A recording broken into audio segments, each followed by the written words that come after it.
2 days na Negros Power. Bo, Diyos ko.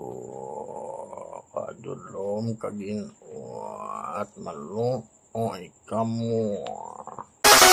Shake, shake, shake, shake, shake that ass!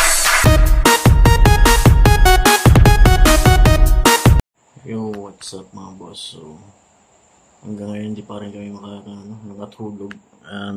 Run out pa rin. So, tingnan niyo. Run out. Ayan. Walang ilaw.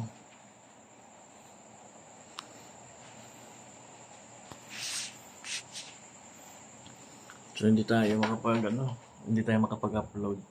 Upload na natin to. Yung episode 8 at saka 9 natin. Isama ko na lang. So, dito na lang muna.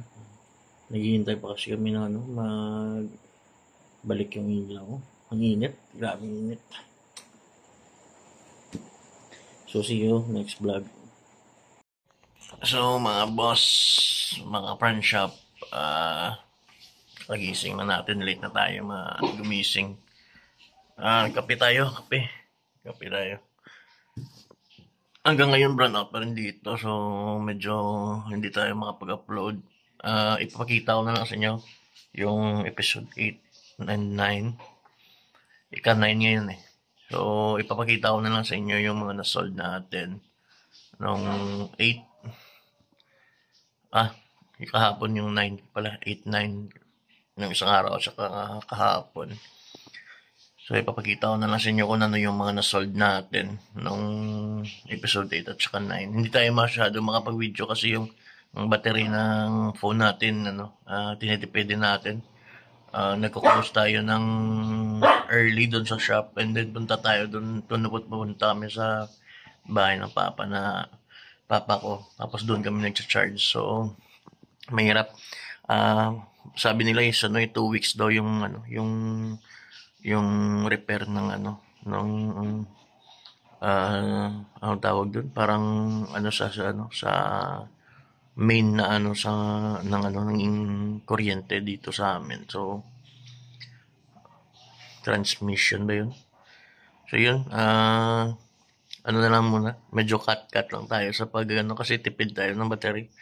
So, yun, ipapakita ko na lang sa inyo yung mga na-sold out natin for episode 8 and 9. So, thank you. Thank you again, 486. So, umuusad tayo. I hope na madagdagan pa tayo. Thank you. And please support my YouTube channel, Friend Shop, Shoe Shop, Mambacolod. Peace.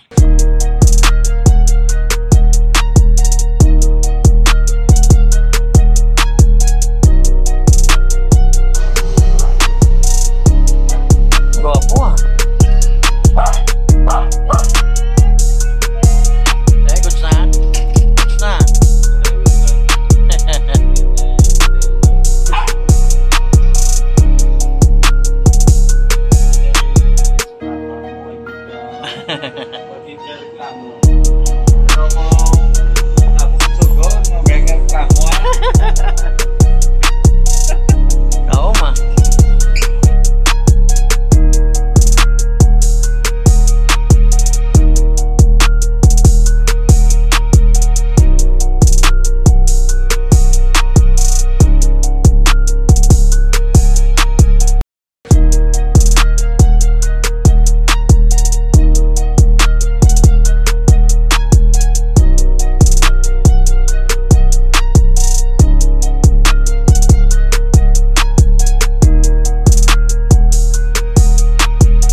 sold ang airwalk. Sold.